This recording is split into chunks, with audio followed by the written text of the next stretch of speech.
Warm greetings from TNV Academy. Today in this session, we are going to discuss about just-in-time access, which is a security technique used in information technology sector. However, before we start, let me tell you about the key takeaways of this session. At the end of this session, you will be able to understand what is just-in-time access, types of IT access, how to enable JIT access, benefits of JIT access, how to implement JIT access within organizations. So let's start our discussion and talk about what is just-in-time access. Just-in-time JIT access is a fundamental security practice where the privilege granted to access applications or systems is limited to predetermined periods of time on an as-needed basis. This helps to minimize the risk of standing privileges that attackers or malicious insiders can readily exploit. Just-in-time JIT access provisioning grants a user temporary on-demand privileged access to IT. It's a form of identity access management or privileged access management that is often meant to address scenarios in which a user who may not typically need to use certain applications or services can receive timely access to those resources when they need it, but only for a short period of time. Just-in-time access provisioning can also be viewed as an alternative to the concept of standing privileges, in which a user has broad, always-on access resources. In contrast, just-in-time access ensures that all access is always temporary and granted just at the time of making the connection to the target. JIT access allows companies to make all access temporary by default and ensure the validity of each user, connection, role, and the level of privileges at the time of establishing the connection repeatedly.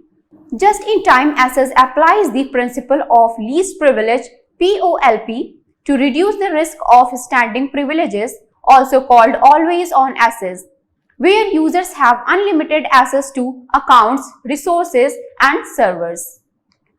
Let us now talk about the various types of JIT access. The various types of JIT access are broker and remove access. This approach enables the creation of policies that requires user to provide a justification for connecting to a specific target for a defined period of time.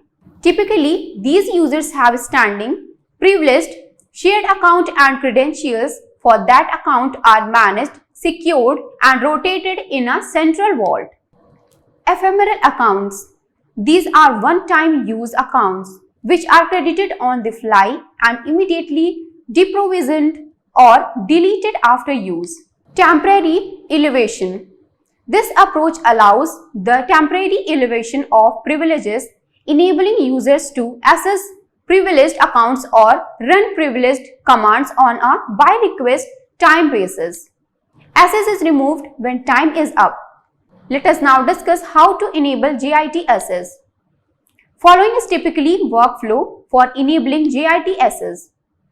Keep in mind that users start out with zero standing access, which is no privileges by default.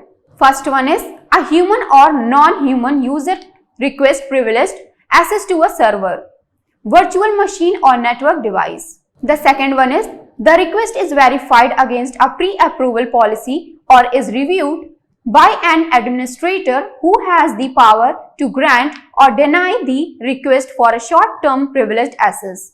This approvals process can be automated to reduce friction for end users and operations teams. The third one is after gaining approval, the human or machine user is elevated to the access needed to enter the system and perform their specified task. This access can last for only a few minutes or a few months depending on the user's specific task and the organization's governance policies. The fourth one is after the task is completed, the user logs off and their access is revoked or deleted until it is needed again. Let us now discuss about the benefits of JIT access. The importance of JIT access are It helps organizations improve their overall cybersecurity posture by significantly reducing the risk of privileged access abuse and lateral movement by threat actors. It helps simplify the administrator experience by removing the need for review cycles and waits days while still maintaining current workflows. It helps improve compliance and simplifies auditing by minimizing the number of privileged users and privileged sessions and providing full audit trials of all privileged activities. And finally, let us discuss how to implement JIT access within organizations. To enforce just-in-time access, organizations typically take one or some of the following steps. Maintain a standing, privileged shared account with credentials that are centrally managed and regularly rotated. Create granular policies that require human and non-human users to provide specific justification for connecting to target systems and applications that house sensitive data for a specific period of time. Record and audit privileged activity across all ephemeral accounts and enable alerting and response to anomalous behavior or activity. Enable the temporary elevation of privileges to allow human and non-human users to access specific privileged credentials and accounts or to run privileged commands. We have now come to the conclusion of this session. We will be ready for your questions on today's topic, so please ask them in the comment section of the video. Till we meet next, it's best wishes from TNB Academy. Thank you.